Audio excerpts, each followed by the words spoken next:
চোর তো ফোন চুরি করলো ঠিকই, কিন্তু সে ধরাও খাবে খুব তাড়াতাড়ি। কারণ ওই ফোনের মধ্যে 3টি গুরুত্বপূর্ণ সিক্রেট সেটিংস করা রয়েছে, যেটার মাধ্যমে কিন্তু ওই ফোনটা চোর প্রুফ। নাম্বার 1, ফোনের সেটিংস থেকে সার্চ সেটিংসে ট্যাপ করে পাওয়ার অফ লিখে সার্চ করার পর আনলক টু পাওয়ার অফ এই সেটিংসটা পেয়ে যাবেন।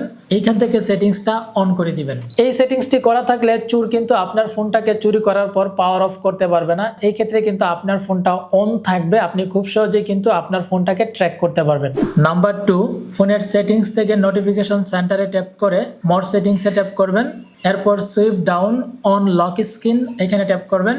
এখানে নোটিফিকেশন সেন্টার এবং কন্ট্রোল সেন্টার এই দুইটা অপশন বন্ধ করে দিবেন।